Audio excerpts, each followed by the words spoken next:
Really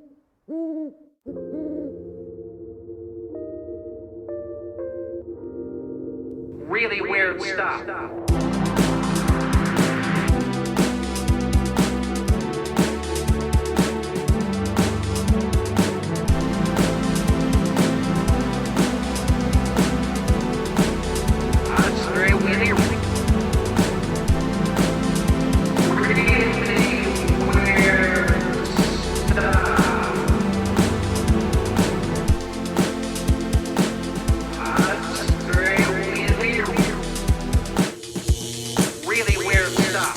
Really Weird Stuff is a holistic Twin Peaks podcast.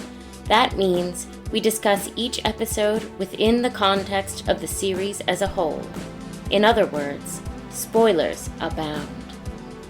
Welcome to Really Weird Stuff, episode 17. Wow. Today we're discussing Twin Peaks Season 2, episode 9, Arbitrary Law, written by Mark Frost, Harley Payton, and Robert Engels, and directed by Tim Hunter.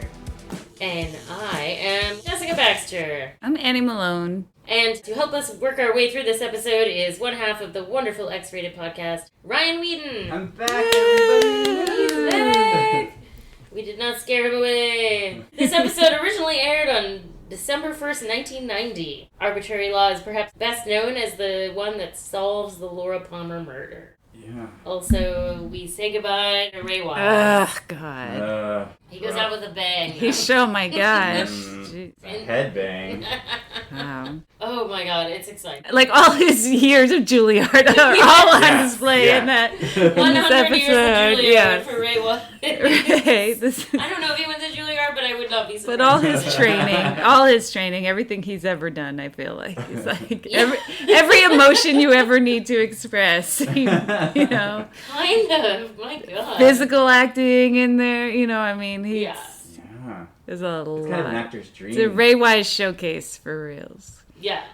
I guess maybe I would ask if I would love to interview Ray Wise, but we're not doing that right now. But I wonder, like, not right now. how many days of shooting that was? Oh, yeah. Because it's... For the whole episode?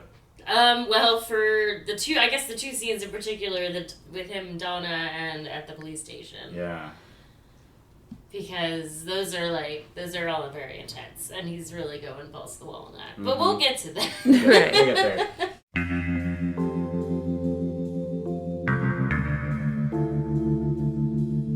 Let's first open on Maddie's dead face. Bummer. Real bummer. Oh, poor Maddie. This is the last time we get to say poor Maddie's, though. Right. The date is Saturday, March 11th, 1989, and Slow-Mo Coop and Albert and Hawk and Harry are walking along a woodsy path to the Maddie Ferguson crime scene. How do y'all feel about that Wild West group of them walking in and it's almost like slow-mo? Tim Hunter is definitely trying to establish a style. Yeah.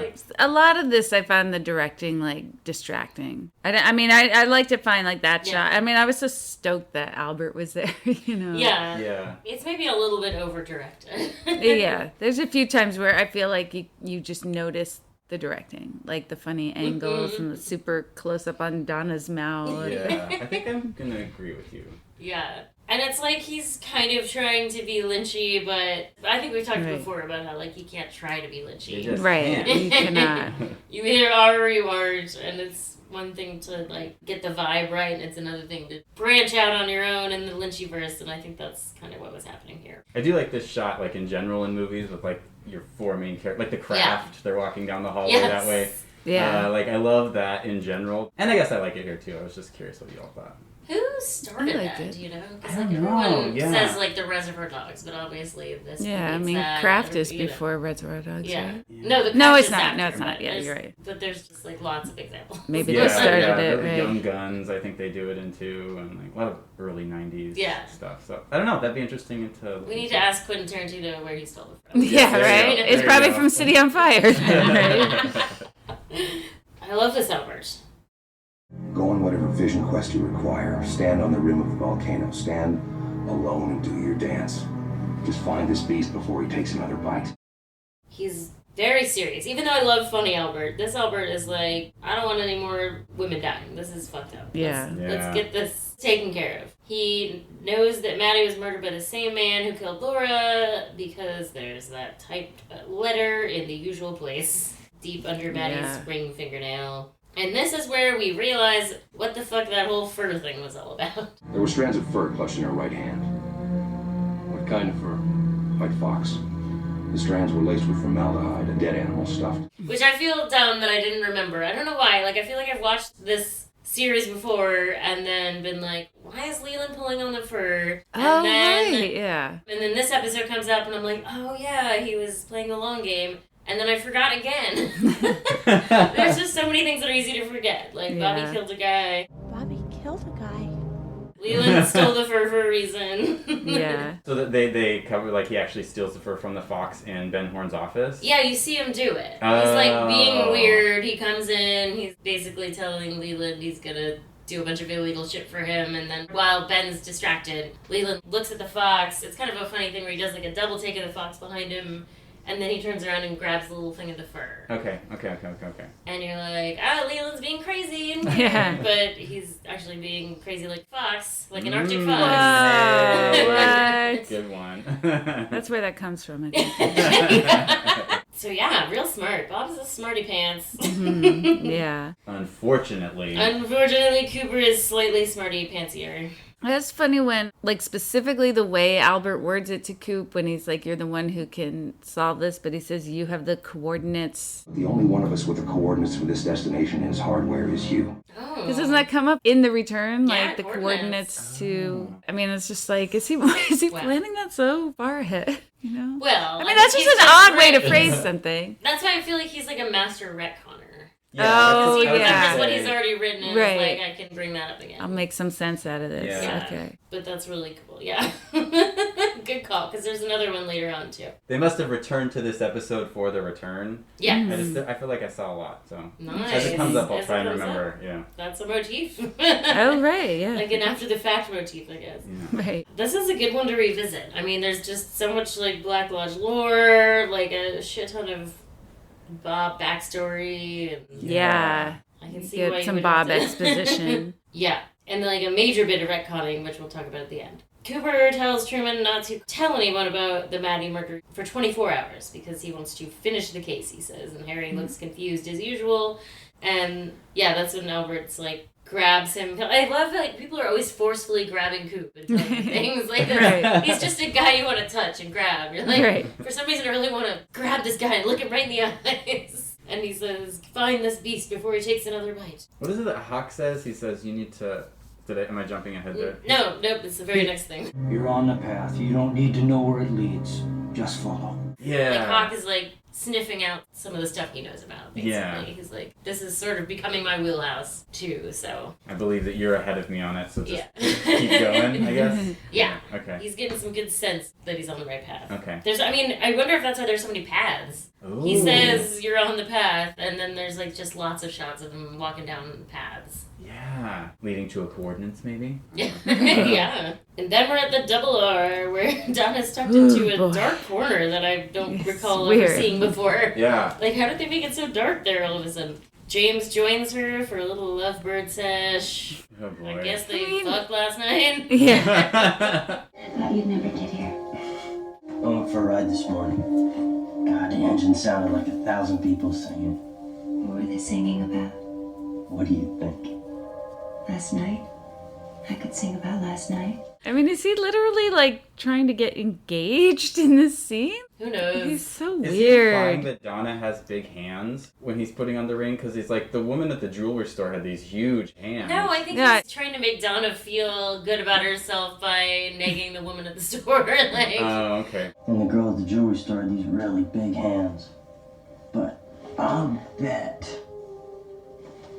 Perfect. I couldn't tell I what think- size to get because of her big fat hands, but I guessed I got smaller. Right. I think it was like he couldn't just have the lady try one on because her hands are too big. That's what Okay. it Yeah. Okay, because we're big, huge hands at the jewelry Really store. big hands. He really emphasizes. Yeah. is. So He's weird. like, I didn't even want her to handle the ring. I was worried she was going to crush it. He's Like, all right, lay off. Like, basically, this whole scene is a shut the fuck up for me. Oh God, I hate No. James in this scene so much. No. I just think we should be together all the time. Really? That's okay with you. I just think we should be together all the time. Like, ugh, God, nobody should be with James all the time. Donna's into it, but like... God knows why. All right, I'm going to admit something here. As somebody who's recently fallen in love, Aww. you know, you say stupid stuff all the time, and there was definitely like I was eye rolling for a minute there, and I was like, well, I've kind of said some of that stuff recently. So, Oh, really? Not like that dumb, but you know, Of course not. I've said some dumb things recently, so I'm kind of like, okay, they're like trying to capture a feeling that only people that are recently in love will be maybe sensitive to. I don't know. I had a softer spot for it this round for some reason. Wow, that's interesting. Well, I love that for you. Thanks. Aw. I feel like a big dork admitting it, but no, there you go. it's There you so go. Cute. I feel like it's nerd and I shit hope to he's be not in as love, dumb as honestly.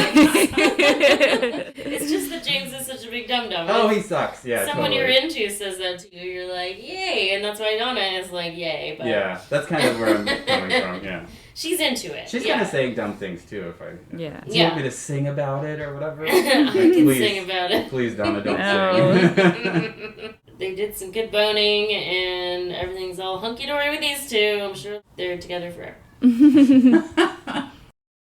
Over at the counter, Vivian, Ugh. hooray. Vivian is eating an omelet. Whatever fowl did you take these eggs from?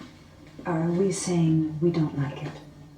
I'm afraid I'm going to run into a thumbtack. I did laugh. But like not she a spit truly it out. memorable omelet. I was too distracted by how high the camera is. Yes, it's a know. weird. It's Yeah. gotta be like on But a then when crane. it's looking at Norma, it's like you're Yeah, the under the reverse shot counter. is like on the floor.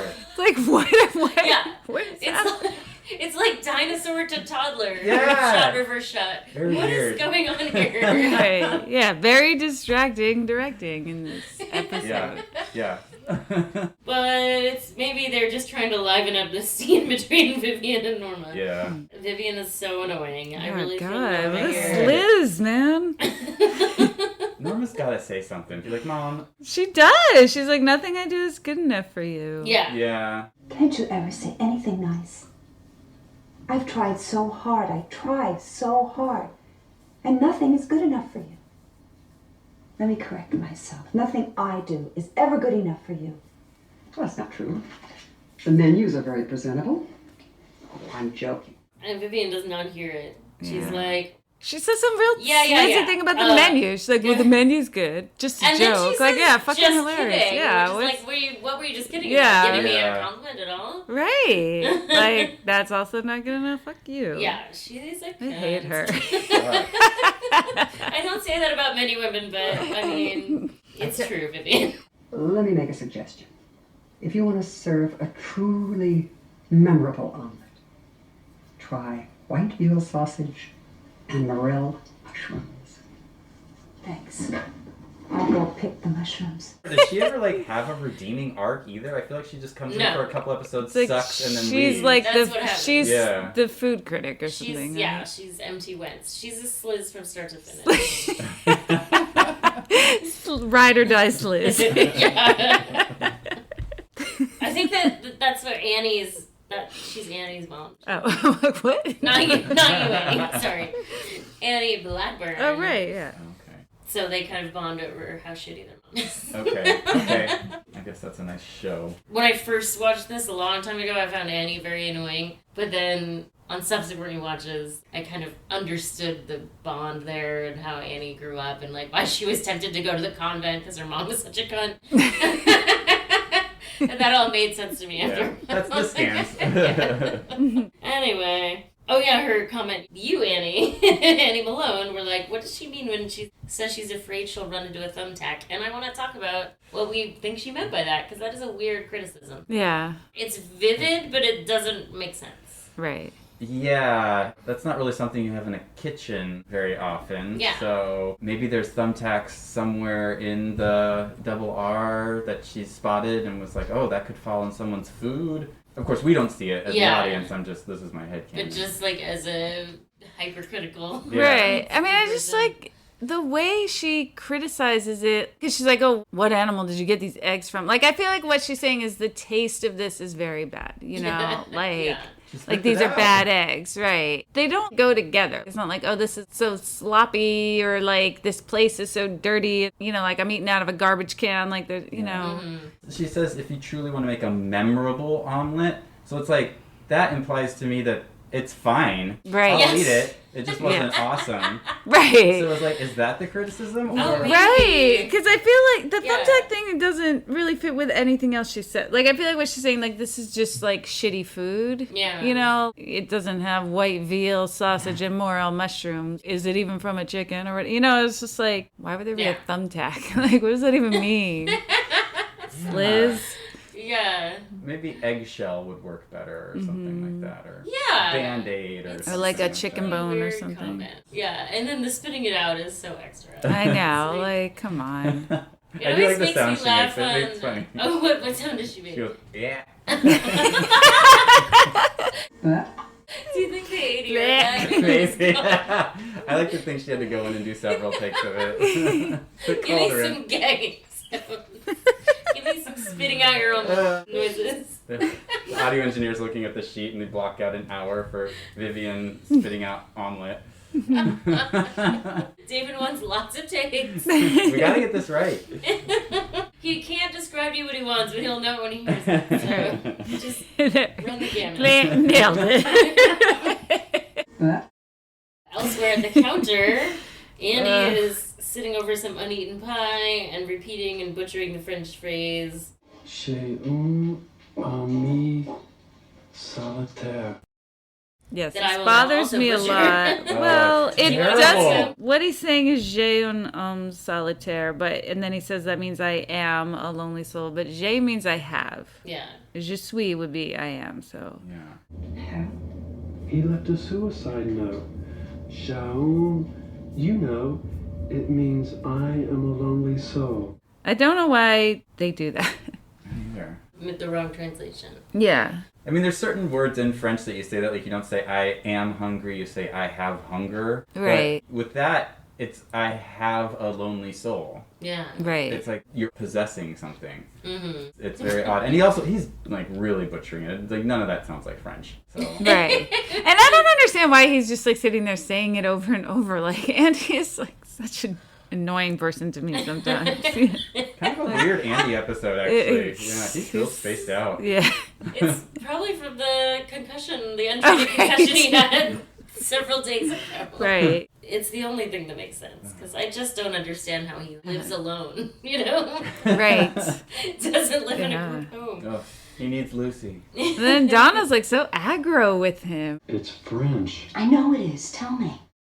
Donna's real weird in this episode too, you know? Big like, Donna episode. Yeah. I was It is noticing big she's in Donna. a lot of it. Yeah. There's something weird later, but like she's very aggressive with Andy. Where did you hear that? Yeah. Do you know Mrs. Tremont?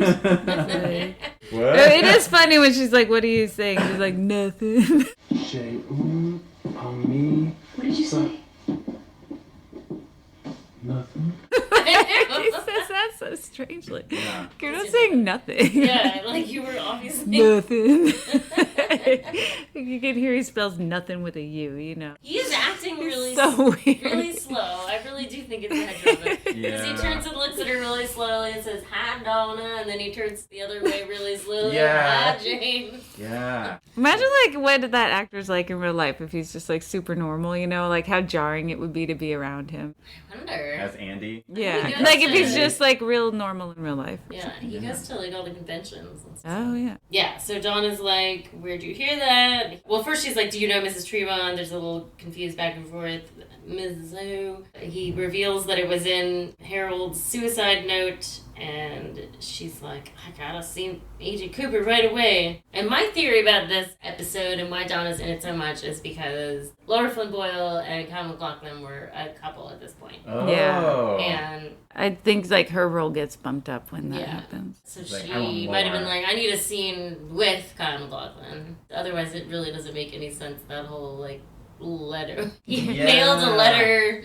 To Well, yeah. Yeah, we'll dig into that. It's so weird. Well, we'll get there in a second, but So she says, I gotta see Agent Cooper. And then Andy stays at the counter, repeating his phrase. And then it's a weird cut to them at Mrs. Tremon's with Andy there, like, changed clothes, got his police uniform on. Yeah. Right. I don't know why Andy's there. And why is he even there at all? Yeah. Like, he's like still at the counter. She leaves him there muttering to himself. And then the cut is to her and Cooper and Andy at Mrs. Tremon's. Yeah, that is I also weird. kind of think it's weird that this is what Coop is doing. Because, like, the last time we saw Coop, it's like, I need 24 hours to finish this, you know? Yeah. And it's like, first step is, you know, follow up Follow with Donna. Donna. Well, she must go to the police station or wherever she finds him somehow. Right. Maybe Andy gets him on the radio or something.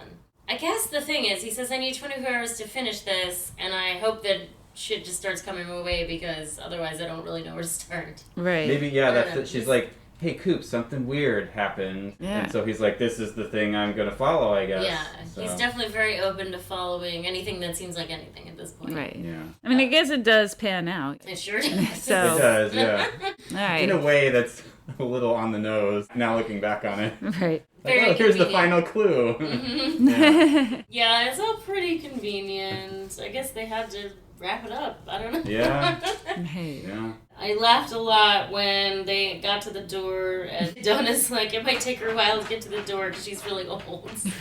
I mean, that lady was old, like the person Well, she she's never talking got about. out of bed. In fact, I recall no one came to the door. Yeah. She's like, if Pierre's not there, like, Pierre stayed in the chair. She had to open the door herself, so it's interesting that a much younger lady answers the door.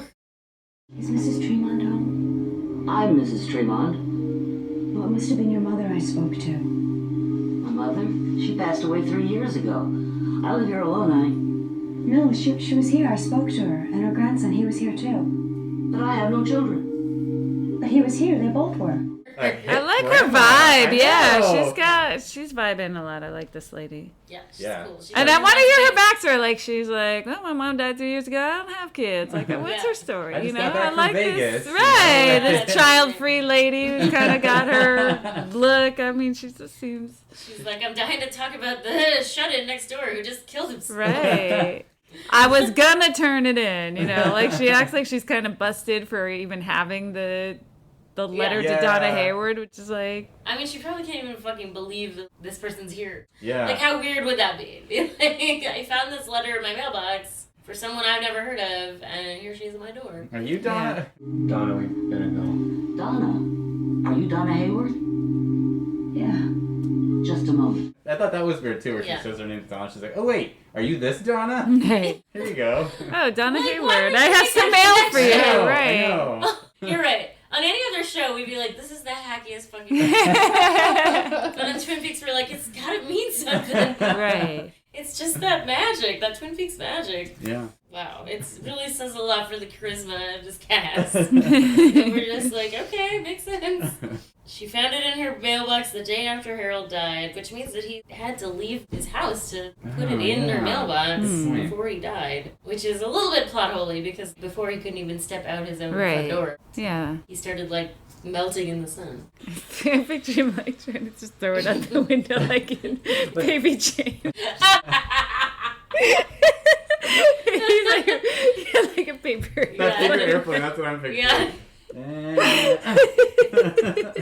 But yeah, I mean, because it's not like addressed and stamped or something, like you put it in his Yeah. outgoing mailbox or something. Would you hold on to something like that in that case? Like, she must have read it, right? I didn't think she opened it. I don't know. I don't Yeah, know. it was sealed still. But she Okay. might have resealed it. I don't Yeah. know. Yeah. I don't know what I would do in that situation. Like, I get home. I'm assuming she's getting home from Las Vegas and Yeah. opens her mailbox and she's like, what's all this? And she sees this just like a letter to someone else. Yeah. Not stamped or anything, just, Yeah. Oh, God. That would make me so uncomfortable, I feel like. Right. Okay, so someone was like right there. I don't know. I mean, if I didn't have that like weird ex-husband thing, I don't know. If it was just like an envelope with some random person's name on it and there was no... I mean, I would open it. Yeah, I You think would? so. I think I would. If it didn't have an address or anything on it or Yeah. an apartment number or something. Oh, because maybe it would have some information inside. Yeah. Yeah. Just be like, sorry, I didn't know. I had to open it. These days, I don't know, like maybe I would look at the name up on Facebook. Or Oh, put it on yeah. my neighborhood group, like, does anyone know this person? Yeah. There's I guess I have something for her, you know. Yeah. But what could you do in 1989? Just hold on to it. Just hold on to it. Well, what to do with it? Yeah. I guess you could bring it to the post office. I mean, I don't think I would go to the trouble to do something like that. Yeah. Maybe I'd be like Mrs. Tremont, just hold it on. Hope that Adonna shows on my doorstep. And that's what happens. It You're worked looking out. for an envelope here. That's definitely what I would do every time afterwards. If Yeah. that way. Right. I mean, it seems like she put together that it had something to do with Harold, you know, like that's the other thing is why would you think that was connected in any way? But it seemed like she did think that. What does she mean? Like, oh, I was going to turn it in. Like, why would you feel obligated to turn something in? Like an envelope with someone else's name on it. Like to who? Right. I thought she meant like the cops. You know? Yeah. And maybe that is a thing where like a suicide or something happens in your neighborhood with suspicious circumstances. The police want you to report any weird thing. She was probably like, oh, this was a weird thing. I meant to bring it in. You hear about that in true crime cases sometimes where it's like, this was probably nothing, but I figured I should report it. Oh, yeah. You know what I mean? And then that's the thing that unlocks the case. Whoa. Like you hear about that sometimes. I mean, sometimes it is nothing, but Right. I don't know. I don't watch a lot of true crime, so it's Okay. No, it's It is interesting. no judgment at all. It just doesn't have enough magic in it for my taste. Yeah. I like fake I like crime. untrue crime. I would like it if they had to go back to the house and it was a different Mrs. Tremont every time. Yeah. Okay, so Coop very firmly and urgently tells Donna to open it, the letter. It's a page from Laura's diary, dated February 22nd. Donna does a great job reading this, by the way. She doesn't stumble. She seems like she's read it a billion times. Laura was describing a dream she had, which is, of course, the same dream that Cooper had. I was in a red room with a small man dressed in red and an old man sitting in a chair. I tried to talk to him. I wanted to tell him who Bob is because I thought he could help me. My words came out slow and odd. I got up and walked to the old man. Then I leaned over and whispered the secret in his ear.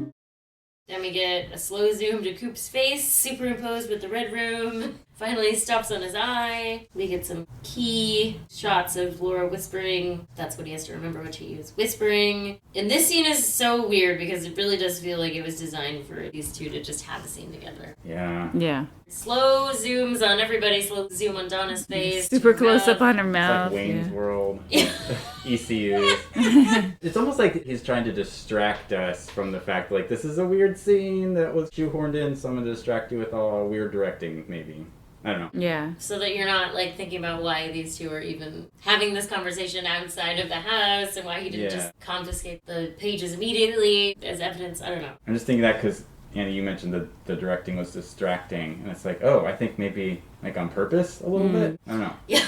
A little sleight of hand. Yeah. Look over here. Don't worry about why these two are having a conversation. Oh, her mouth. Laura then has an entry from February 23rd. Tonight is the night that I die. I know I have to because it's the only way to keep Bob away from me. The only way to tear him out from inside. I know he wants me. I can feel his fire. But if I die, he can't hurt me anymore. Bob is only afraid of one man, Mike, and then Laura wonders if the man in her dream was Mike. It's not. It's old Coop. Yeah. Laura and I had the same dream. That's impossible. Yes, it is. Coop tells Andy to take Donna home, and he heads to the Great Northern to see Philip Gerard. Oh, yeah. This is scary. You'll never guess who else is there. Right. I know! The only doctor in town. I don't think I would have noticed if y'all haven't mentioned it. Like, it's like every episode he has, like, they have to find some way to make him in the show. You gotta give my dad a project.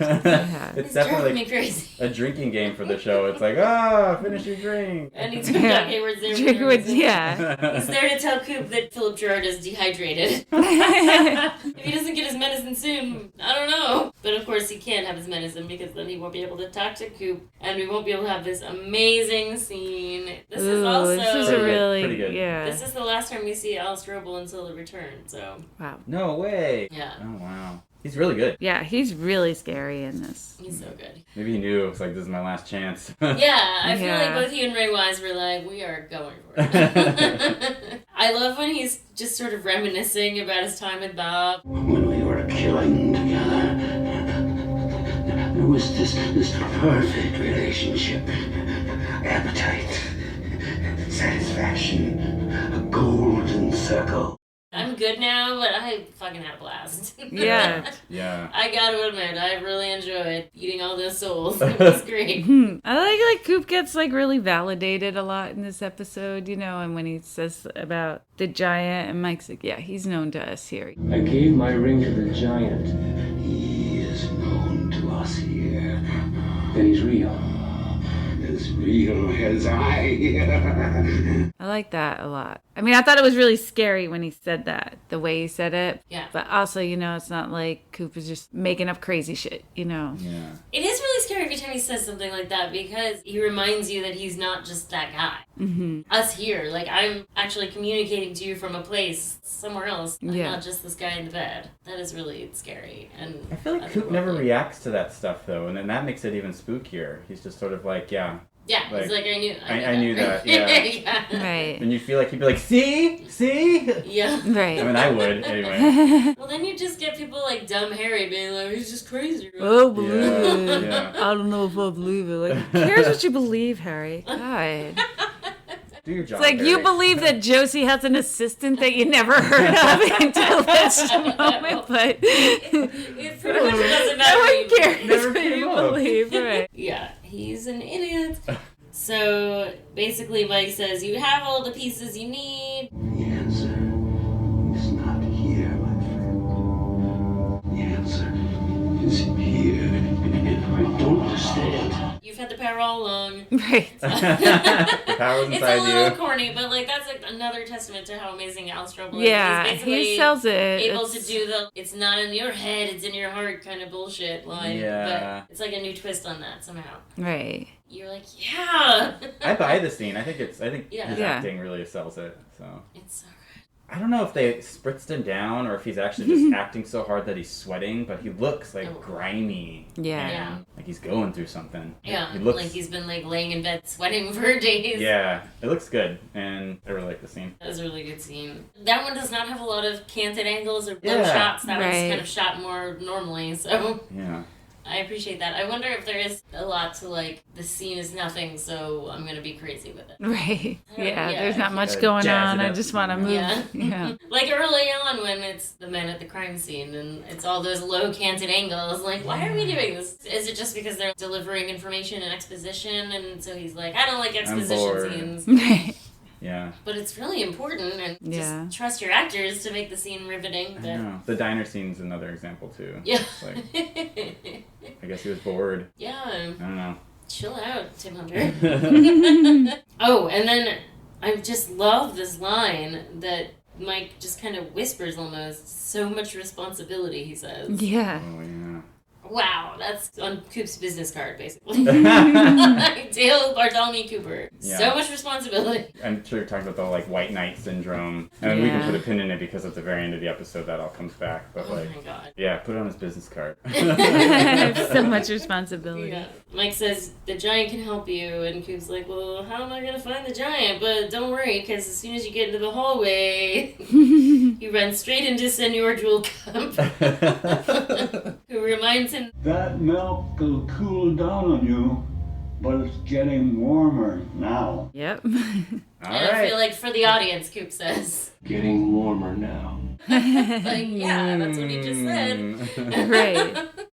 In Ben's office, Truman is telling Cooper about finding a record of the telephone call that Leland reported. Where did he find the record? I know. Right. Is Ben keeping all his old phone records in his desk drawer? Every time he dials a number, he writes it down on this log. I mean, if it's a local call, it's not. You know, remember you used to get a phone bill that was like on Yeah. paper, you know, but not local calls. You would get a statement with local calls, but like you wouldn't keep it usually. Really? It's the verb he says that like I think is weird. He's like, we found this. Yeah, Feels like not like I got we this got from this the phone from the company. phone company. Yeah, it feels like that's what it should be. Yeah. Like he just had it laying around. My mom kept all her like that was Gosh. the thing I threw a lot of away. Oh, Was just really? like Old bill, phone like, bills? and she would like print out. She'd have like electronic bills that she would print out. Oh god. Oh, your mom was so wasteful. Just just really hanging on to the old ways. I have to keep this for 10 years. What if someone asks me about it? My dad still prints out articles he reads on the New York Times website and mails them to me. Yes, both my parents mail me articles. I've showed him how to copy links and text them to me, and he still prints it out, mails it. I'm like, He won't even fold it either. He sends them in like manila envelopes. what? Oh, Dad. Oh, no. That's extra postage. I know. So funny. I've given up. God. The phone bill says that the call to Laura Palmer's number was placed from that office. Cooper notes the white stuffed fox, and Harry's like, yeah, that means Maddie was here in this office and must have died here. Great job, Harry. Yeah, he killed her here and brought her to the waterfall. White fox. Yeah, white, dead, and stuffed. Maddie was here. I think Ben killed her in this office, then took her to the waterfall. He killed Laura, and he killed Maddie, too. Madeline Ferguson died night before last between 10 p.m. and midnight. That fits. I'm doing police work. Yeah. And Cooper's just letting him have his conclusions because he doesn't know how to refute them yet. Right. But that's when Albert gives him Albert kind of validates a little, you know, Yeah. he's like, she Yeah. died between 10 and midnight. That's Yeah. as close as I can cut it. But is this also when he gives him the blood test results? Yes. Right. Like he hands it in an envelope. Yeah. Instead of just saying, here was my prediction. Yeah. You are not the father. You are the father. Yeah, you are the father. Right. Oh no. That's gonna be AB negative, the blood test. With all the stuff that's going on in the background, one of the things the police were doing is they took the marlin down. Oh, I noticed that too. Yeah, they were For confiscating it. Right. Why is that evidence? I don't know. Where are they going to put it, too? That sheriff's station couldn't be big enough for that much. Yeah. That I know. Can you imagine even bringing that back in the police cruiser? Like, Yeah. That's an accident waiting to happen. I mean, it was funny, but it was just like, why are they... I don't know. That was poor direction too, I think. Tim Hunter's like, I just want you guys doing stuff behind me, and they're like, we'll just pick up props and carry them back and forth. Yeah, I guess. Very bizarre. It is really bizarre. You guys don't have to be that thorough. It's just dusted or something. There's actually a weirdness too when Albert says she died between 10 p.m. and midnight, because in Lonely Souls, apparently Ben was arrested at dusk before Cooper and Harry went with Margaret to the roadhouse. Yeah. So, yeah, that's what I thought. He was arrested before he killed Maddie. So I don't think Albert's even... When he says that's as close as I can cut it, he's being unnecessarily generous to Harry about that. Right. It's not right. And then when Coop looks at the blood test, he keeps it a secret. He doesn't refute that it's Ben. I kind of wish we knew why a little more. Like, why he's like... Other than just to keep the audience in suspense? Yeah. I wish we knew Coop's motivation in that moment to not say, like, wait a minute. To them. Like, he's like, no, I gotta keep this under my hat for some reason. He's got a poker face. Yeah. At the sheriff's station, Andy and Lizzie are having a conversation right next to a workman for some reason. I don't know why they have to stand right next to that guy. Right. Well, that was Brugos point out, like, they wanted to show the guy installing the sprinkler because that comes up later. I did appreciate my husband, Chris Brugos, a past guest. I wrote down Chekhov's sprinkler guy. I thought that was funny. But, like, they're standing right next to him. It's just so funny. There could be an establishing shot from further away. I don't know. I feel like if I were that guy, I'd be like, why are you having this private conversation, like, I mean, he does, a foot away from me? Yeah. He does seem, like, curious why they are. There are reaction shots of him being like, okay. Neither of them seem deterred by him being there, though. Yeah. Neither Lucy or Andy are like, let's take this over here, or even looking at him. They're just like, I'm infertile. Yeah. You might not be the father. At first I thought you were the father. But then you said you didn't have any sperms. Then I thought it was Dick. But now you say your sperms are back. So as far as I can tell, it's a 50-50 proposition. You said you didn't have any sperms. Yeah. That's what he said. Why are they still saying like that? Yes, God. It's like, are they children in grown-up bodies? Like, that would sort of make some... Maybe it's a big situation with these two. Oh my God. I mean, that makes as much sense as anything with them sometimes, you know? Somehow this grown-up Dick Tremaine got caught in the middle of this, like that's believable. Honestly, I want that to be canon, because that makes a lot more sense of a lot of this. It kind of does. And then they're like, we couldn't track down that old solitaire machine, so we're stuck like this forever. It's like how kids go through puberty too young. You don't need to reproduce when you're 11. Right. But it's like you have the hormones. Like, Lucy's so horny, but also a child, Probably shouldn't be a mom. Right. I mean, I don't want to get into eugenics or something, but it is these people are planning to have a child and raise it, and they're so... I hope they take some classes. Dopey, yeah. Otherwise, we know Wally turns out okay, but... Yeah, he turns out He's a little strange, though. Yeah. But he survives to adulthood, at least. Lucy says she's not sure that it's their baby, and Andy is appropriately horrified that the other contender is Dick Tremaine. But he knows right off the bat who it is. He's like, oh, that guy. And then a really funny thing happens. Andy decides to call Dick to bring him into the office and settle this once and for all, and Lucy thinks for a second that he might beat him up. And she is so horny for it. It is ridiculous. Right. I want to speak to Richard Tremaine, Men's Fashions. Yes, I'll hold. You won't hurt him, will you, Andy? You see that before, when Andy is tough police guy, Lucy's so horny for it. He shot somebody, she's like, yeah. Right. She was really annoying me in that scene, but then at the end, I'm like, all right, She a little bit, yeah. Her face is very funny. And then when she finds out that he's just wants to have a cordial conversation, her eye roll is everything. That's not who Andy is. Elsewhere at the station, Mr. Tojimura visits Ben in jail because Catherine just had to do that accent one more time. Why? I do love how this scene ends, though, even though that Tojimura costume is just intolerable and inexcusable. But her last burn is so good. But anyway, Ben doesn't know Tojimura's true identity yet. Tojimura's like, I need Ghostwood or give me back my money. Of course, they all know that Josie's already run off with the money. Ben can't sign the papers because he's in jail, I guess. He just doesn't want to. Right. And then he starts on a long monologue. That's kind of funny, but I truly cannot listen to the whole thing. I tune out every time. Yeah. I tried in earnest to, just listen to every bit of it, and I'm like, wow, you're just too much. Yeah. As you can see, I am incarcerated. Falsely accused. But my brother, the boy genius, is out looking for a better lawyer. This is the long, dark night of my soul.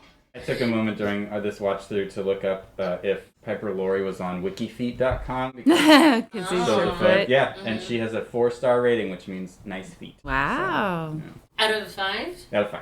Okay. A 4 and some change. That's pretty good. Yeah, because you can go through and there's just pictures of her feet on her WikiFeet profile, and the picture from this episode was on there, so not too far down. Those toes are established in earlier episodes too. Ben is really into them. Yeah. Loves her feet. Yeah, I would imagine she would get weekly pedicures probably. Yeah, she's got nice polished nails there. Yeah, she can afford it. Absolutely. Yeah. So all I wrote down was the long, dark night of my soul. Yeah. Right. Oh my God. I guess Ben And Catherine gets bored. I love that she basically is like, okay, I'm done with this. And that's when she takes off her shoe to reveal herself. She knows Ben will recognize her foot immediately. Benjamin Horton, you're a slimy rat bastard. And I intend to make whatever remains of your pathetic existence a living itself. Oh, Catherine! Oh! And he is stoked because he's like, yes, you can finally give me that alibi for Laura Palmer's murder. He immediately signs the papers and complimenting her on her cunning ruse. Clever disguise, Catherine. Really brilliant. Oh, signed, sealed, delivered. And signed papers in hand, Catherine is like, nah. It's the truth after all. Why, Ben, we've spent our entire adult lives lying to each other. Why spoil it with the truth now? Boss move. I don't love Catherine. Sometimes I do love Catherine, but I feel like this is good because Ben's so horrible. Yeah, Ben sucks. Yeah, but I mean, it's also a bigger picture of I mean, She won't have to, but she would eventually. I hope. I mean, the thing is, it's like, okay, you hate him so bad and he did you dirty, I get all that, but is there any part of her that, like, cares about Laura Palmer's actual murderer? Right. If he's in jail for it and she knows that he didn't kill her. Like, it's one thing to be like, I don't care what happens to Ben, but it's like, cops aren't going to keep looking. No one's going to be looking for the real killer if they think he's in jail. Yeah. That's a good point. Yeah, that's a good point. You're right. So I'm coming out, maybe controversial, but I'm against framing someone for murder.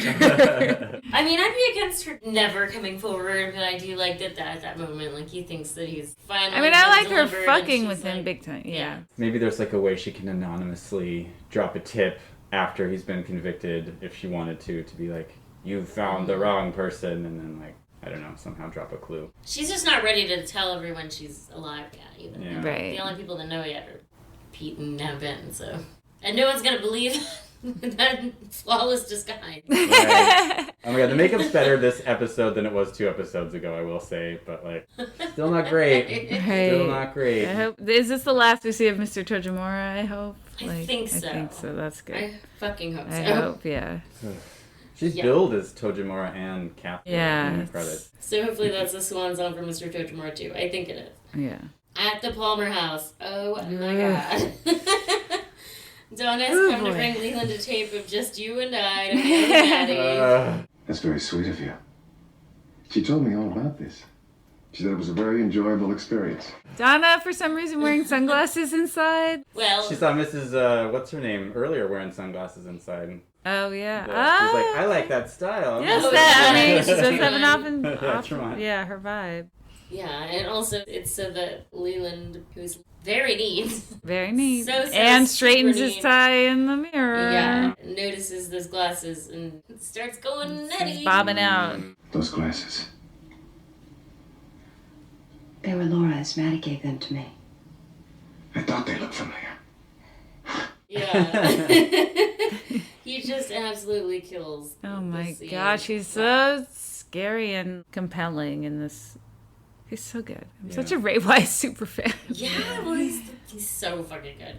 I think he like extra studied Frank Silva before this episode, or I can imagine them just hanging out together a little bit because he starts doing a voice that you never really heard before. That's like very Bob-esque. Okay. He goes back and forth between Leland voice and like a more gravelly Bob voice. In this scene. I wish I'd known that going in. I'll have to rewatch it. Yeah. It's so good. So he recognizes sunglasses, it starts getting weird, and Donna lights up a cigarette right in their living room, which I was like, what teenager would do that? Right. I thought it was weird, and then I realized that Sarah smokes all the time. Yeah, but still she's like... Still like a it's different when teenager a smoking with kid around lights adults in someone's Yeah, maybe house. you're right. Yeah.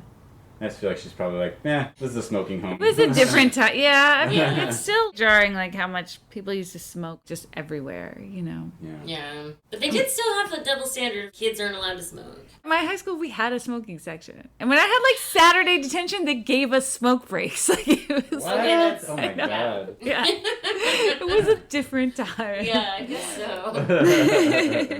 Kids need their nicotine. Yeah. I mean, it was also, because there was a teacher there, too, so they wanted to go have a smoke break too. Yeah. For those of you with a crippling smoke from a teenager. Probably. I remember seeing my Spanish teacher were in the smoking section. It's like outside by the bleachers. He's like, "Are ustedes fumando over there?"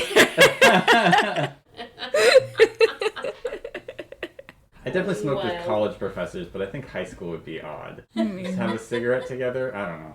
I think it's that I'm just that much, not a lot, but older enough than both of you. That just was a different time. That was like people smoked everywhere. And like little by little, it got less acceptable and there's fewer places that you can smoke. And now it's like, it's bizarre to see people smoking like indoors. Yeah. Definitely indoors. Yeah. Let alone your dead best friend's living room. Yeah. Donna tells Leland about the secret diary, and Leland did not know. I had no idea. She gave it to a man named Harold Smith. Harold killed himself a few days ago. The police found it in his apartment. Oh my god. I wish I knew what was in it, don't you? Goodness. Whoa, he knows what could be in there, though. Yes. Like he's like, I didn't know there was another pile of evidence somewhere. He's he's pulls the collar. He did have an idea. He's really worried about that. In Fire Walk With Me, he's totally looking for it, which is when Laura brings the diary to Harold. Oh. Well, he's certainly not going to tell Donna that he knew about it, though. Yeah. So what he's really reacting to is that they found it. Yeah. Okay. Then he gets way too close to her. But then the phone rings. Thank God. It's Beth saying Maddie never arrived home. It's the strangest thing. Right. It's the strangest thing. She never made it home. So strange. I took her to the station myself, Beth. Yeah. Is there a reason? Because I feel like she drives in, because I think she says that like it's a quick drive at some point in the series where it's like I can just 2 episodes ago when she was sitting on the couch with them, she's like it's just a quick drive. So I assumed she had driven in. So would that be weird? Well, she that her definitely car... shows up without anyone picking her up. Yeah. Because Leland's just sitting there on the couch on the day of the funeral, and she walked in. And... So wouldn't it be weird that her car is just like still parked there, or I don't know. Maybe she didn't. Maybe she didn't. She drives a station wagon around. Yeah. I assumed it was Sarah's station wagon. Okay. Yeah. Okay. Because Leland has that nice convertible. Right. I don't know if it's worth getting in the weeds on that. Maybe not. Everything's meaningful. So that's when Donna starts getting suspicious. Oh, fuck, Maddie never made it home. Leland starts getting extra weird, straightens his tie. Yikes. We don't even need to see who's in the mirror, but we do anyway. And it's a really fun trick shot. Yeah. Yeah. Like, as soon as the camera passes a certain point, Ray Wise steps back. Yeah, I think so. It's pretty good. Yeah. And there's always, like, such crazy mouth stuff that Frank Silva's doing. God, yeah. He's always, like, really moving his jaw around in crazy ways. He can really, like, show you all of his teeth. Both top and bottom rows at once. And that's when Leland's like, Oh, Donna, don't you worry about a thing. I'll get us some lemonade. And we'll sit down and give it a think, and we'll work the problem out. we can work out the problem. I'll just get us some lemonade. What the fuck is up with that lemonade? Oh my God. Yeah. It It's looks not like even the period juice from Midsommar. It does. Well, it looks potentially like it could be grapefruit juice. Yeah. It doesn't look like lemonade. No. And there's no ice in it either. I don't like that. No, I know. Yeah, here's some like warm mystery juice. Right. I don't know. She puts it on the mantle immediately. But Good she for does her. the right Yeah, good choice, Donna. Because we know that Bob likes to put stuff in drinks. Why is Donna lingering in this scene? I feel like as soon as he starts being weird, I'd be like, I gotta go. And when she shows up, she's like, I can't stay. Right. So, But for some reason, she just kind of sticks around. you kind of get trapped in that living room, it seems like. Yeah. Even though there's 2 exits. It's really weird. Yeah. It feels very confining and you can't leave. There's also a funny shot when Harry shows up where, like, they have that entryway, but then they step all the way into the living room. Yeah. Like, before they start talking. It's a bold move on Leland's part to invite him in. Mm-hmm. Normally in that situation when you're just about to kill somebody, you'd want to, like, shoo away the cop. Yeah. Be like, nothing's going on. Donna's not here. I don't want you to know that. But he invites him into the room where she is. I don't know. I just thought that was very bold.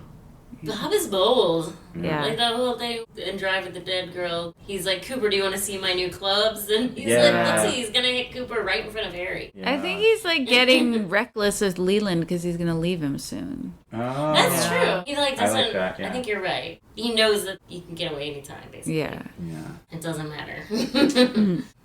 It's scary. Like, this guy could literally do anything at any time. Like, Yeah. all bets are off. Ugh. But before Harry shows up... I know the cure for what ails you. It's simple, really. Always makes me feel good. Leland puts on a record. Yeah. That track is a French track called, I'm going to say this wrong, but I'll maybe do a drop. Je entendrai? Is that I understand? I hear? Oh, no. Je entendrai. It's I will learn? It's future tense. I can't remember what that means. Attends. Oh, I will wait. I'll wait? I will wait. Okay. Attends. Yeah, that makes more wait. sense. Huh. Ah, And he does tell her to wait right there. Oh. Interesting. It's an old-timey instrumental. He asks Donna to dance with him, flashes of Bob. He loves to just, like, bob about in front of the phonograph before he turns around.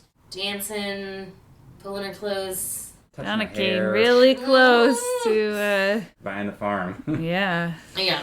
I don't know if she ever knows how close she comes. It's pretty bad. I almost was like, maybe Harry would get the MVP award one time for showing up at this time. But no, he won't. This would be the closest you would ever come to, like, his impeccable timing. This is, like, right time. The most impeccable timing he's ever had. Right. To prevent Donna from getting murdered. Right. It's his unwitting finest moment. Yeah. That's the only fine moment he can have, his unwitting. He tells Leland he needs his help because there's been another murder, and then Donna maybe should become a detective because she kind of works it right out. Like, she's always she always knows when someone's been murdered. Yeah, I thought that was odd because it's the next scene with James and she tells him that she just said yes. She pieces it together that, like, she didn't come to the station and I know that she's dead. I don't know. I mean, I feel like that's how weird Leland's being, maybe, and she just kind of just knows. Yeah. I feel like that is reasonable. Like, a girl is missing and there's been another murder. And she looks exactly like Laura. Right. Okay, I guess that's not too far of a leap, sure. Yeah. But she also should say to James, like, I think. Yeah, she does say it like it's she is so sure. She's like, Maddie's dead. Yeah, that's a big statement for, like, your hunch, you know. Yeah. Right. Like, what if she wasn't? And James, like, right. Yeah. I know. Just kidding, James. I know, right? So, I just really we're good, right? We're good. Why did they break up over this? I don't know. Because James is fucking insane. He's so dumb. You've got to shut the fuck up, James. I gotta go. James, it's not our fault. Don't leave. Doesn't matter, don't you see? Nothing we do matters. Nothing's ever gonna change. Doesn't matter if we're happy and the rest of the world goes to hell. James, don't leave me! She's like, Maddie's dead. He's like, this isn't working anymore. Right. Right. And she's like, wait, what? Do you mean us? Yeah. We could have helped her. What the fuck? What? How? What do you... It's... You don't know anything at all what happened. I know. But that's his thing. He just runs off when he loves a dramatic exit, you know? He's so extra, yes. That's like why he has his bike literally, I think. It's to drive off in it. Yeah. Yeah. I feel like, I mean, if I'm being generous, I feel like it's like a representation of sort of, because what does he say? He says, it doesn't matter if we're happy while the rest of the world goes to hell. Mm-hmm. It's sort of like, we'll never be able to get rid of the darkness that's in there. Like, no matter how happy we are, there's always going to be, like, bad stuff. Yeah. I mean, you don't have to be a baby about it and then, like, run away, but it's like, I don't know. Right. I mean, it was interesting. I felt like that was like an interesting line to watch in the 90s and watching it in 2022. You know, it's like this was the golden ages for you. Like, you don't even know. Right now, the world is so bad. Right. You're in the good part, guys. Well, the world burns. Right. Dude. Go to a diner and have some pie and enjoy it. Yes. We can't even fucking sit do that next right to now. a stranger and see their whole face. I know. You know. Oh my god. Oh my god. Enjoy your temperate weather. Your seasonally appropriate weather. But, you know, maybe we're the good part right now. I know. Oh my gosh. We might be looking back fondly on this. Oh, Jesus Christ. I hope this ages well. Fingers crossed. Yeah, right? Nope, this shit is timeless. Timeless podcast. Yeah, rough day for Donna. That's what I wrote. Yeah. I think she sort of got engaged and also had it broken off in the same day and almost got murdered in between. Jeez. Kind of rough. That is a really bad day for Right. Donna. Also had a crazy moment with a woman that Right. thinks she's losing her mind. This lady too. doesn't exist, Yeah, right? I've never seen her before in my life. Right. There was no no grandson. old lady and grandson that lived here. No creamed corn. What are you talking about? Yeah, poor Donna. What a day. Rough one. Oh my god. And there's some nice shots of trees and clouds and mountains. I like those. I always like the scenery. I think they must have been on location for this one because the Roadhouse set is the Cornish College, and I think they were out and about. Oh, okay. At the Roadhouse, which that was a new establishing shot of the Roadhouse. So Ooh. that's Yeah, I the almost Fall didn't City, recognize it. Yeah. The Fall City Roadhouse. Ben's sitting in a corner shuffling peanuts into his mouth. Yeah. Ben cannot be bothered with any of this. I love that it's like, fuck this. 3-day growth or whatever's going on. Yeah. There's fine Kugel on tap. Have you ever heard of Kugel beer? Like, No. Isn't that like noodles? Yeah. What if it's just cold noodles? They like pull the tap and like a bunch of noodles come out. I'll have a pint of cold noodles, please. That seems like something that judge would order. That problematic judge that orders gross drinks, that gross greed drink. Cooper and Albert are sitting at the bar. Harry enters with Leland. Coop says they're waiting for someone, possibly the killer, but he's not sure. There's a really high shot. Again, they're getting that crane in use that lowers down into the center of the room as they're moving everything out of the way. Lightning flashes outside. Ed Hurley enters next, and Coop says something that can't possibly be true. Ed, glad you're here. He doesn't even have a line. He doesn't have a line. He doesn't do anything at all. He moves a table. Like, why is he there? I guess I enjoyed the craft services today. I don't know. Right.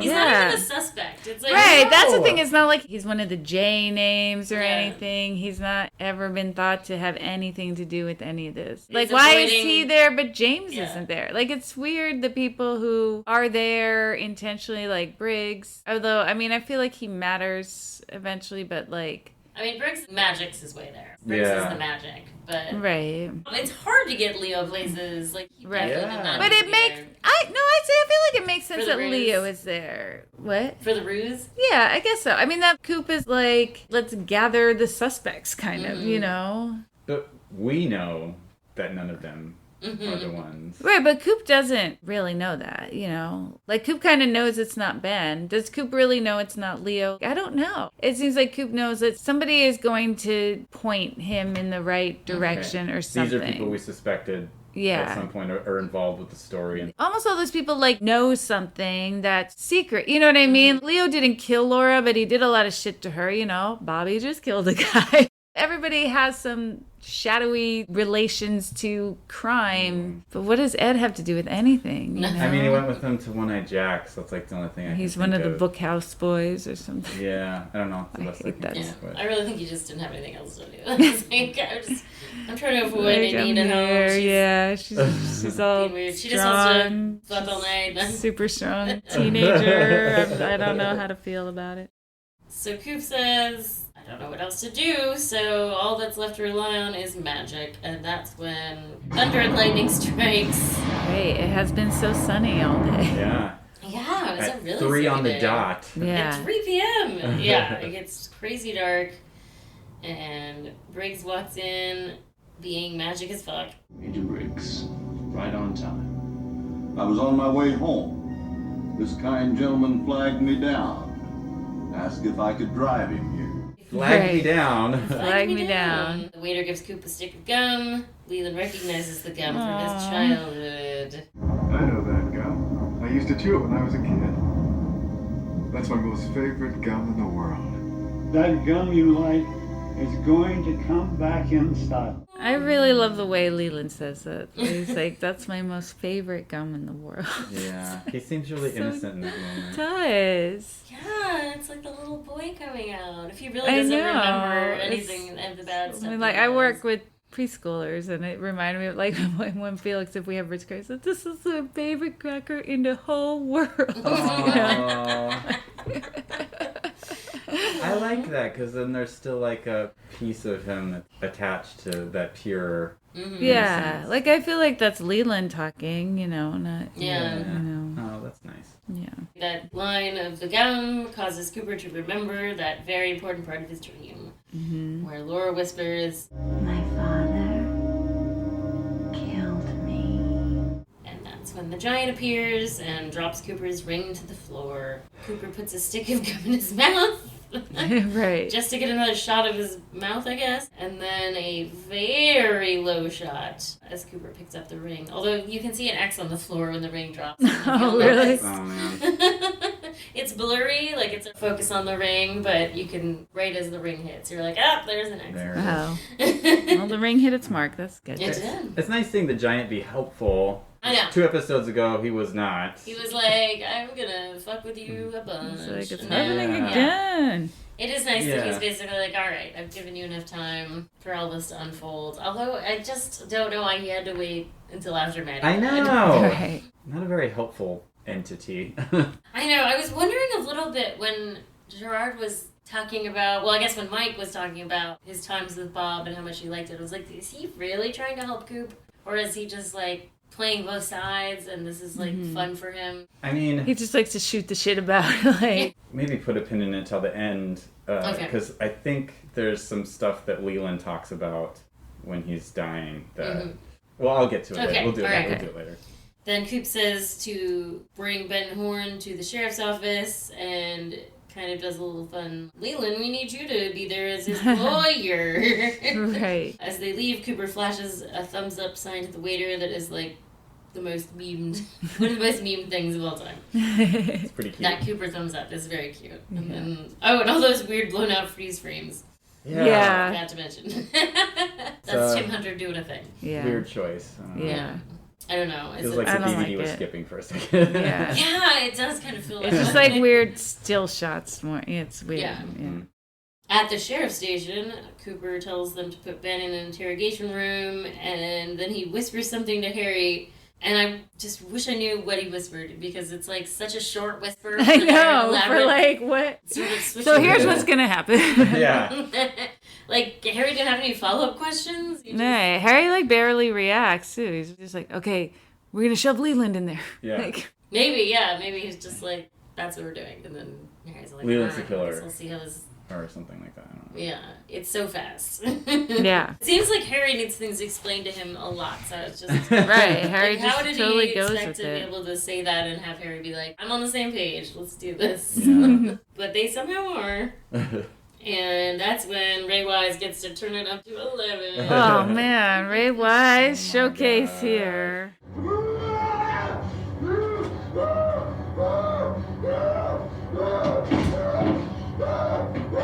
Bob, take Ben upstairs and release him. Leland? That's not Leland. Oh. It's gotta kind be fun. It's kind of amazing that his hair becomes messy immediately. Right. Like, that's just Bob not giving a fuck anymore. He's like, normally I like to be all done up, but now that you've caught me, I'm going to go crazy. Yeah. Yeah. Tie comes off immediately Wow. too. Yeah. Yeah. All I need is a title.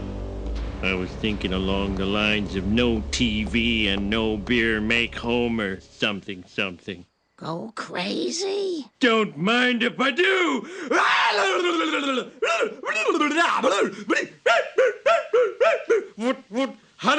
Oh my god. I know it's not funny really, but it is his like whole confession. Did you kill Laura Palmer? That's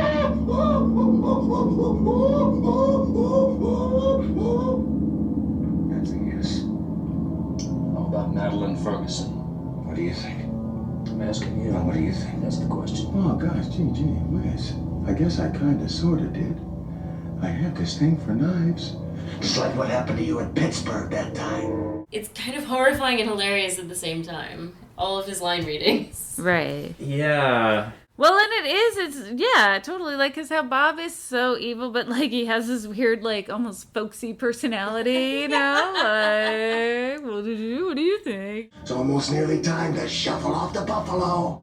I'm gonna shuffle off to Buffalo. This is a strange God. thing. Shuffle Off to Buffalo is so fucking funny. Right. I can't put my finger on what it is. Like, what is that personality? Right, but I think it's just the fact that he has a personality, you know? Yeah. He's just, like, so scary and evil, and then it's like... Because whenever you see pure Bob, all he is like gnashing teeth and Right. hormones, I guess. But then, when he's in Leland, he's like doing a different journey. Right, like he's all into show tunes. And It's kind of like Anton Chigurh in No Country for Old Men, where it's like he's almost scarier when he's just talking. And you get to see like his personality, whereas like when he's just the killing robot, it's not as scary. I don't know what that personality is, but I don't like thinking about it being Bob for some reason. That makes me uncomfortable. yeah. I think it's supposed to. Yeah. It's doing its job. It's very uncomfortable. I like the idea I can just sit down and talk to him and he's like that. I don't know. Yeah, I like that Anton Chigurh comparison too, because you can count yourself lucky if you've had an interaction with him and didn't die. Yeah. But you kind of don't realize that when you're having the interaction. Yeah, that's true. Donna, for example. Yeah. Right. Yeah, that's cool. Oh yeah, so before they interrogate him, Harry's like, I'm gonna need some evidence. I really like how the about way a confession? Cooper's like, how about a confession? Right. And then he gets it. And then Harry's like, that's enough for me. Yeah. Right. Oh, really? Is it that he said he did kill Laura Bond, Yes. so that's enough for you? Right. I was kind of thinking that's a little bit of an ACAB moment, like a little shoddy police work there. I don't know. Right. Totally. Right. Also, when he says, well, how about a confession? And then the next shot is like, he's in handcuffs and Hawk is pointing a gun at him. I It's know. like,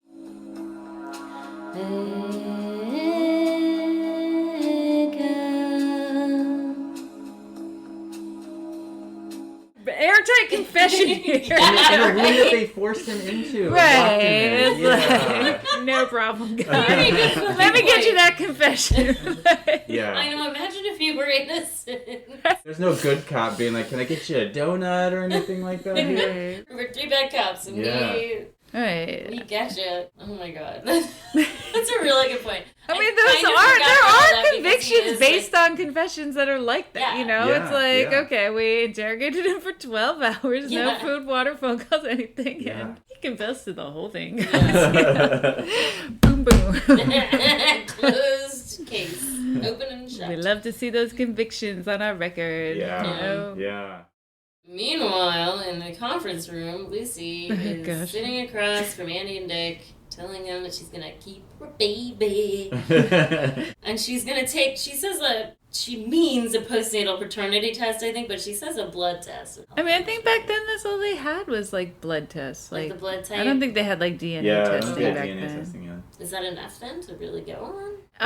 Both of them had different blood types. It can rule it. Oh, You can rule out someone being a father that way, but if they have the same blood type, then there's no chance that it's gonna do anything. But it seems like she knows something, you know. Yeah, okay. She seemed really short in the scene to me. The way that she was shot, like I feel like the table came up to almost her clavicle. Like, you look like a little kid sitting at the table. I don't know. I mean, It bothered me. Yeah. Lucy's a little kid in this episode, apparently. Yes. yeah. And then Dick pulls out a cigarette and he says, got a light. Oh my god! Got a light. Got a light? Got a light? Oh my god! Which was like so colloquial for Dick. Like I feel like that's not how he would say it usually. Yeah. So This maybe he's making fun of Andy. I mean, he is kind of trolling Andy a little because he knows that Andy's not gonna give him a light. But Yeah. it's Right. just, And he has one right there. Yeah. He's Right. like, got a light though. Wow. I know. I almost feel like that's just some lodgy energy creeping into him without really realizing it. 'Cause Maybe. Because then that's what causes the smoke, causes the fire extinguishers to go off, and I think that's why Leland dies, is because Harry can't get the keys, he's slipping everywhere, so maybe there is like some energy like seeping in and being like, if we can get this wet, I can kill Leland and escape. Maybe. I think you might be right. Just throw that out there. Woohoo, I love it. yeah. But before the sprinkler system goes off, Coop quickly fills in to Hawk and Harry, basically like how he knew what was happening. What did the little man do in my dream? He danced. After Laura's death, Leland danced compulsively. We were told that Bob the killer was a gray-haired man. When Leland killed Jock, his hair turned gray overnight. Leland said when he was a child, the gray-haired man who lived next door was named Robertson. Mike said the people Bob inhabited were his children. Robertson, son of Robert. The letters under the fingernails, R-O-B-T, Bob was spelling his name. A signature on a demon self-portrait. He's like, what was the man from another place doing in my dream? And Harry knows the right answer, which Yeah, I was, that was surprised. interesting that he remembered I feel that. like he would have said something else like duh. said something about gum. Yeah, the birds or something. Yeah. A bird. He like really just reminds you of all the stuff. Yeah, like, I like that. You know. Yeah. All pieces fit. And I even like the whole thing about reasons why he might have killed Maddie. Maybe she reminded him of Laura. Maddie was going home, perhaps he couldn't bear to part with her. He wanted to relive the experience, or maybe she realized Bob was the killer and he found out. He just kind of throws that in at the end. We're trying to cover all our bases here for the fans. Right, yeah. We don't want anyone to be like, but why did this happen?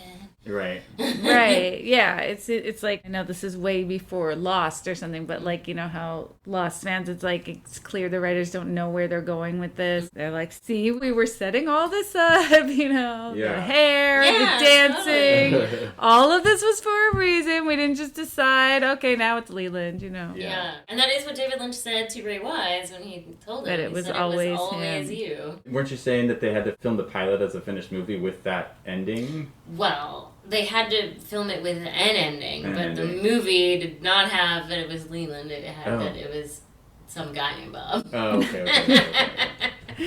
The killer is some guy. Satisfying. But still, Harry's not getting it. And it's like, but isn't he just crazy? Right. And as if to answer his question, Man. Leland starts reciting the Firewalk with Me. Oh, God, it's so scary. Through the dark of futures past, a magician longs to see one chance out between two worlds. Fire! Walk with me! And he says, catch you with my death bag, and I promise I will kill again. And he does say it again, which I love because Bob says again, which I hate that he doesn't rhyme again and insane. Yeah. But he does here. So that was just very satisfying for me personally for some reason. No, it is, yeah. I'll catch you with my death bag. You may think I've gone insane, but I promise I will kill again! I feel like the poem is missing one or two beats in that final line, too. I feel like it's like, oh, you're just off a little bit. It is, yeah. I don't know. Like, it doesn't have like a syllables great in there. meter there. Yeah. Something's off. Bob shouldn't take a writing sonnet. Yeah, Stick to your day job, Bob. God, yeah. Tired. Get a new job. Yeah. It's not poetry. Yeah. The sprinkler system goes off then, prompting Bob to make his exit by killing Leland. Yeah. The same way he killed Maddie. Yeah. Oh, yeah. Which is kind of poetic justice, I guess. Yeah. Or not justice, but I don't know. It sucks. I remember being shocked at this moment. The first time I watched this, the whole series, just being like, oh my God. Yeah. I didn't know this was coming at all. Yeah. Pretty shocking. I don't know what it would be like watching TV. Just like watching the show and then being like, oh my God, they're killing him off. Right. Like, that's gotta be crazy. Yeah, that's it. Yeah, he's done. Yeah, because he's like so strong too. You know, he's such a huge delight and such a big part of the story. Yeah. I don't know. But that was it for him. And it's not even like a season finale. I know, it's like just right in the middle of it. Like, I don't know, I'd be shocked. I mean, I was shocked. Yeah. It is weird. It does feel like both the season opener, which is an hour and a half, and this episode, they should have been the end of season 1. Like, this would have been such a great season finale. Yeah. Yeah. But instead, they're like, now we're gonna do some other stuff. Right. Yeah, it's all just the way the network wanted it. I know, that's a shame. It really, I know. I mean, we do get to see what happens when David Lynch, unfettered, gets to make Twin Peaks, and it's so good, flawless. Yeah, much better. Yeah, I'm glad we have that. Yeah. But this is also really, really good. What a fucking death scene! Oh my God! Oh, it's so tragic and sad and beautiful, and like I love that Coop was there for him. Ugh, it's so painful though. Yeah, he sets his feelings aside because I mean, sure, Coop that has like all kinds of feelings about this case now, and knowing that this man did kill a girl and right, but I also feel like he understands that it wasn't Leland. You know, like that he has all this compassion for Leland because it was Bob. Yeah, and like, I feel like he understands like what a terrible experience Leland has just been, you know. I mean, it's really awful, like Leland realizing, what have I done? I killed my daughter. Yeah. And Bob says that earlier. He says that, like, I'm going to pull the ripcord and you're going to watch him suffer because he's going to realize what he did. And like, oh, we do. And it sucks. Yes. Yeah, it's really hard to watch. Oh my God. I killed my daughter. I didn't know. Forgive me. Forgive me. Oh, God. And I think that Cooper and Harry, and I think it's Albert's the other one that's there, like, are all picking up on that because they're all like touching him and being very tender with him, and like you just don't see that between two men often on screen. So like it stuck out to me. I mean, often it happens when you do it when somebody's dying, but even then, you know, like stroking his hair and things like that, it's like it's not a sexual nature at all. So yeah, it's just comforting a dying person. Yeah, Totally. yeah. So I think they do understand that this isn't Bob anymore. This is actually someone who's really suffering. Right. Yeah, there's a lot of unspoken moments between all those men, too. Like, there's a moment where basically Coop knows that he's going to die right then. And so he kind of looks at Albert, and Albert's like, okay. And then that's when he and Hawk go stand at the back. It's amazing that they're able to convey all that. Right. Yeah. Coop does this really cool Tibetan philosophy, spiritual last rites thing. Right. Leland, in this moment, know yourself and abide in that state. Look to the light, Leland. Find the light. I see it. I'm like, I want someone to say that to me when I'm dying. Aww. Yeah, It's you're on the path. sounds now. really comforting, like something about like detaching from your body, but you're still yourself, and I don't know, it's really cool. Like, Yeah, I love it. I like it too. The only thing that I find horrifying about this scene is that it seems like it's happy, and that he's going into the light and seeing Laura. She's beautiful. Into the light. Laura. Don't be afraid. But then the season finale, he's in the lodge, Laura's in the lodge. I don't think he went to heaven or whatever. Right. Oh, I think yeah. that was like a trick. I mean, that's kind of what I wanted to bring up earlier. It was like, I think when like something that's an entity of the lodge touches you, you are stuck in the lodge. Yeah. It's kind of where I was trying to go so. earlier, because it's like, he talks in this like info dump as he's dying. Leland's like, I tried to get into Laura, but she was too strong. She fought me off, which makes me feel like Bob somehow did touch her in a way, so she ends up like, I have to go here. There was just something about the way he was saying that if Bob touches you, you're stuck there. Because Coop's stuck there now too, right? Doesn't he end up, or at least a part of Coop, because in the return there's like evil Coop. Right. Yeah. So I don't know. But are you mean- saying that Leland's in the lodge at some point, like that they show? The season finale of season 2. I mean, he's Oh, in the right. lodge. Okay. Yeah. Right. Oh, right. Well, I mean, this could just be, you know, when people have near-death experiences, they all say, I saw a light, and, you know, like, that could just be what happens in your brain when you're dying. Oh, you know, yeah, like, yeah. that could just be pure Leland dying, and this is, like, what you see when you're going to die. That doesn't mean it's real. That might just be what your brain does to you when you're dying, Right. like, to Yeah. make you not be scared or something, or whatever, you know. Yeah. Yeah, I know what So you're that could talking just about. be like someone's dying and they're like, I see a light and I see my dead child and Yeah. she's there, you know. That Yeah. doesn't mean it's real. Okay. Leland's doomed. Sucks for Leland. I know. And the sprinkler stop just as Leland passes, which is interesting. I thought it was a smart move to have the sprinklers, because then it looked like Ray Wise was crying, and he may not have actually been. Mm. Tears and rain. Totally.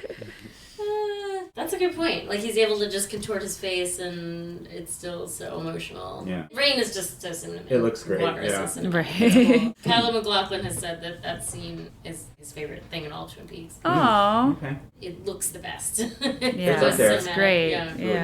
good. Then is it like the next day? Yeah. It's Yes. like, Dry. okay. Yeah, they're all dry, walking down a path. Coop always wears the same clothes, kind of, the same Yeah. kind of suit, but it must be the next morning, and he's got, like, a bagel or something.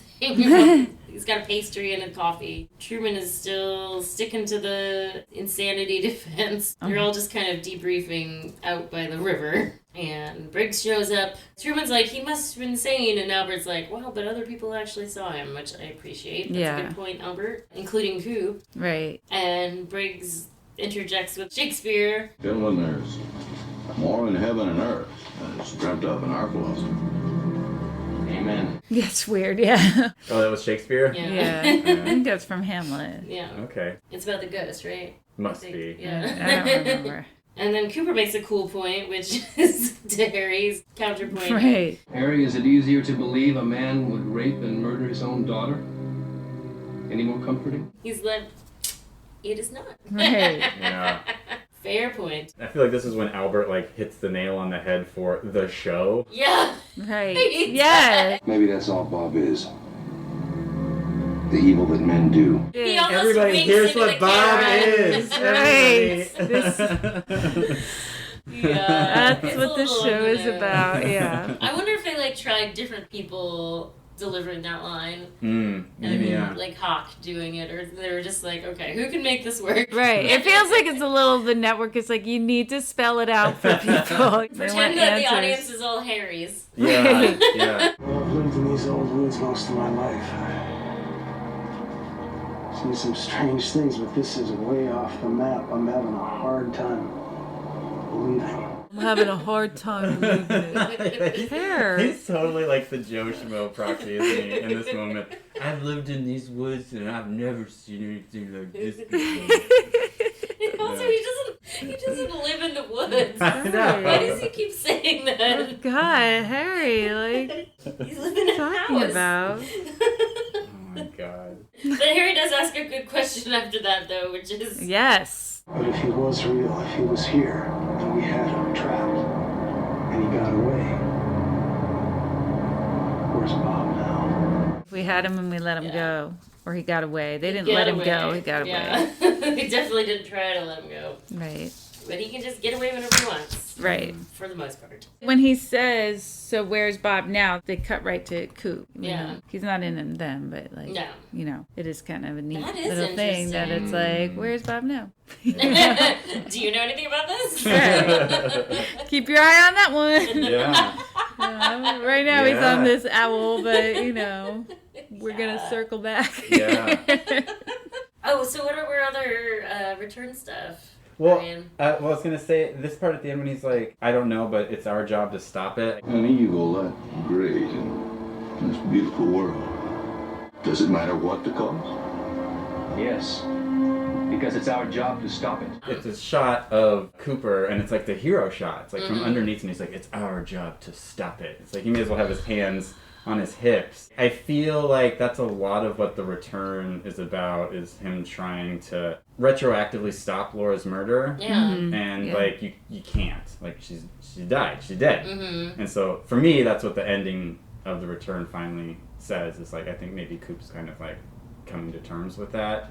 But he has such like white knight syndrome, and like right here, it's like even with everything, it's like you can't stop the evil that all men do. Yeah. So I don't know. I just feel like the big themes of Twin Peaks get like tied up in the end of this episode in a way that like they went back and unwrapped them in The Return a little bit. So Yeah. Yeah. Nice. Yeah, so insightful. It is.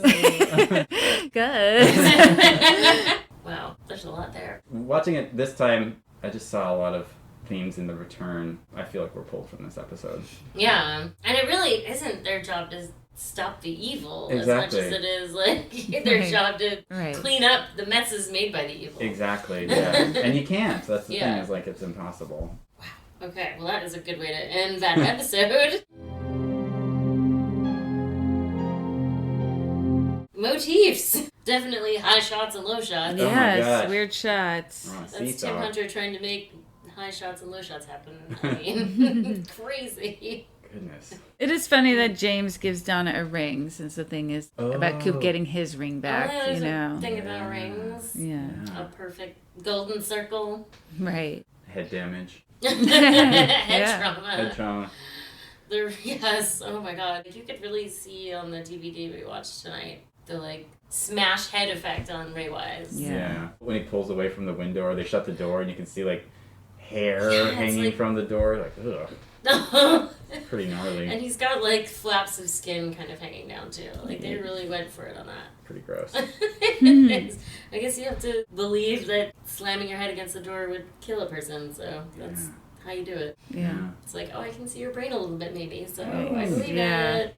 Zooms on body parts, eyes and nose and mouth. Yeah. And Yep. I don't know if that's a motif so much as just Tim Hunter's Right. style, It's just his but thing. I had another one. Path walking. Paths. Definitely paths. Walking the path, walking the correct path. Yeah, you know what, Ryan? I almost feel like Cooper learns the wrong lesson from this episode. Yeah. It's like, if I follow my instincts, then we'll get somewhere. And then he just kind of goes way too far by following his instincts. Yeah. It's a shame in a lot of ways, because he should... Because that's how he ends up stuck in the lodge, basically. It's almost like this should have been a cautionary tale for him, and instead he was like, he just straight up learned the wrong lesson. He's like, oh, I gotta pursue this at all costs. Yeah. Well, and because... Is that why he... So what happened in Pittsburgh? That's when Wyndham Earl shot him. Okay. And was that a Bob? So that was a Bob... It wasn't a Bob thing. Moment? I don't know why Bob knows about that. Maybe just because kind of his business to know about evil dudes. And Wyndham Earl is a guy that they have their eye on in the Black Lodge because he does so many bad things. Well, yeah, then I'm just wondering, is that maybe like when he got touched for the first time, Coop did, and so... Maybe ever since then, he's not right. Maybe? I don't know. It is really interesting that he mentions that. But Wyndham Earl does end up in the Black Lodge too, so... Yeah. So maybe it's anything that's Black Lodge, once you're touched by it, you're in it. And they can just kind of see, they have those owl spies everywhere and stuff, so maybe they can just... Everybody in there knows each other. It's a network, It's like Cheers. Cool, well then let's do some awards. Ladies and gentlemen, the Roadhouse is proud to welcome... Ceiling fan. There's a lot. There's a lot of contenders for that one. Usually mine is something with Bob, because Bob is so scary for me, but I thought Gerard was being really scary. When he says the thing to him, like, what happened to you in Pittsburgh? Like, it's so jarring, and like Coop's rattled by that, and I thought there was a lot of scary stuff, but that was the one. That was Leland that said about Pittsburgh, right? No. Gerard said that. Okay. Dang, that's how I wrote it. No, Leland does. Leland, okay, that makes more sense that I read it. Okay, Yeah. I just wrote about like Ceiling Fan Pittsburgh. Why am I remembering it as my? Okay. All the Bob stuff was so scary. So Yeah. I guess that was my scariest Bob part was the Pittsburgh thing. It is, because like the how did you know about that? It's like Right. Exorcist vibes. I think I know it was stuff very that- Exorcist, and also that like Coop felt detached from this whole thing until he said that. I think Yeah. That's true. That makes it personal, doesn't it? Earlier, my ceiling fan was maybe something Mike said. Now I already forgot what it was. Oh, he's known to us here. But then... Yeah. Okay. That's a good one. We're here with you. Right. Me, ceiling fan. I'm also going to do a Bob moment. It's the laugh right at the beginning that Ray Wise does. The, like, smile. Oh, yeah. I don't know. Through the teeth, like, wheezy laugh. That always gets me. Real creepy. So scary. I don't like it. It was so scary. Oh my god. For me, it's Donna. Oh. The scene with Donna when he, like, pulls her close really fast. Yeah. Like, she's so scared by that and it just takes such a turn. Like, they're dancing before that and obviously, like, it's Bob and it's scary, but that's when it's like, oh, he might kill her, like, right now. He's done toying with her. And that's when the door knocks. So it's fucking thank God. Oh my god. Yeah, he's so good. How does this sweet, sweet man portray the ultimate evil like that? I don't know. Give him an award. They never did. They fucking should have. Yeah. Kyle MacLachlan was nominated for an Emmy for this episode specifically, but not Ray Wise. Okay. Crazy. Yeah. I mean, The Emmys, I think, are the biggest sham of any of the award shows. I feel like the Emmys, it's like a bunch of people pick like 4 shows they like, and then all the like Big Bang Theory wasn't invented yet, so Right. we don't know what to do. I mean, like nowadays, the Emmys, I feel like there's so much television now, And you watch the Emmys, and it's like, here's 3 actors from Ted Lasso in the same category. Come on. Yeah. There's got to be other shows. Yeah. It just feel like just some people, like, these are the shows that we watch. Yeah. Yeah, the Emmy people. Yeah. Also, they have an award for ensemble cast, so if you're going to nominate everyone, give it to that. Right. I don't know. I mean, hot take. There was a fish in the percolator. What do you got for fish in the percolator? I mean, it's hard, but it's funny because she was annoying me so bad. But then when Lucy got so horny for Andy, when he's like getting mad. Wait, are you getting mad? It's so good. It's a really good Kimmy Robertson moment. That was mine too. Oh, nice. It was so funny. She really nails it. I don't know how she does that. Like, she's just a horny baby. Yeah. I love it. I'm going to give it to an actual fish. The fish that the police are taking out of Ben Horn's office. So big. Nice. I watched this episode and totally didn't notice that part. And then tonight when we were watching it, it was just like, there's a fish. Bye, fish. I don't know. It's so big, too. There's like 3 guys moving. Yeah. All right. LVP. I'm going to go with Dick Tremaine because if he hadn't lit that cigarette causing the floor to be slippery, I counted because when Harry's trying to get the keys, including the slip and getting the keys, like he bangs his head 5 times in that time period. It's like we maybe could have saved Leland if it wasn't wet. Wow. But, yeah, which makes me think when we were talking earlier that he gets a little Black Lodge energy in him. Oh my god. So, yeah, he's my LVP. That is an amazing answer. Wow, yeah. Very good one. Well, mine's not as good. Mine is just Ed. Because why is Ed? Ed. Hey, he was at table. I'm glad you're here, Ed. I'm going with Vivian. Oh, yeah, she's awful. Yeah. She sucks. Liz. And that shot Slizzian. is just so bizarre of her, like, it's just so high. Yeah. You're just looking right into her omelet, basically. And then you can really see her spit her food out, and she's just awful. I hate her. I hate you, Vivian. Leave Norma alone. Right. MVP.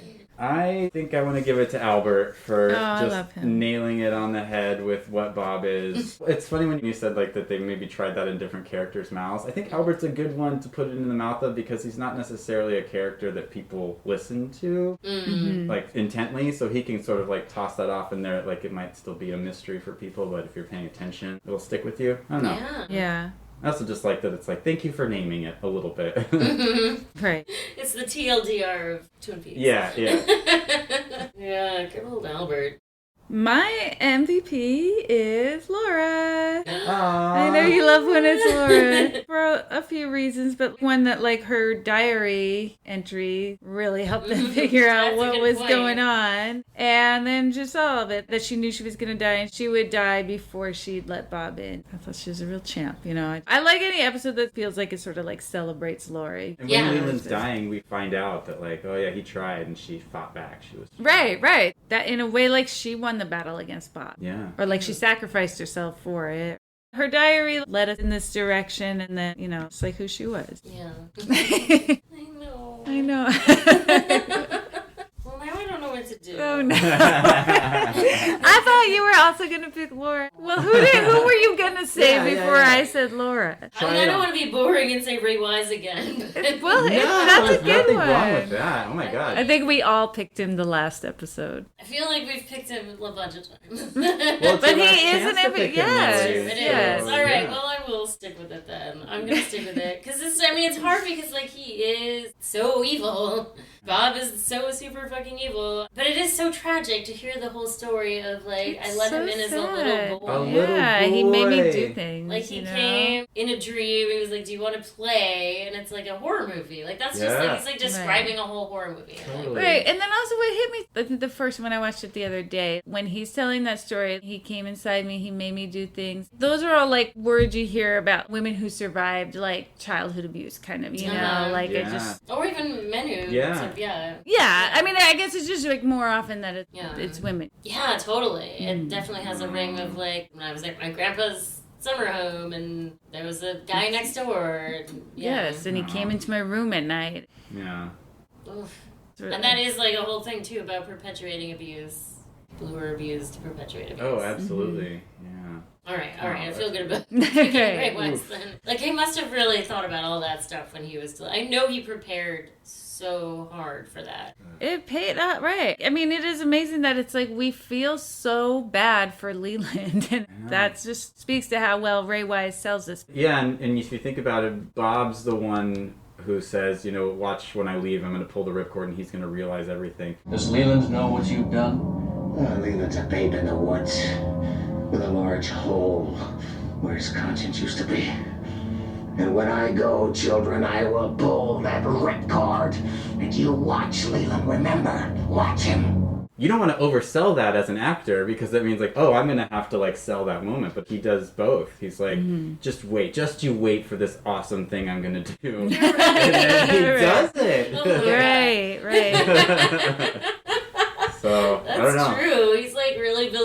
up, and he fucking sticks the Here's your landing. payoff. Right. Yeah. It's like, I don't even think like that was Leland talking, you know? It's like, oh yeah, Bob said that, Yeah, you right, know, right. Like, Yeah, he changes his whole face and his demeanor and everything. it's wild. He's yeah. just such an underrated physical performer. How does he do that? I don't know. Right. All right, well, call us Ray Wise. Yes.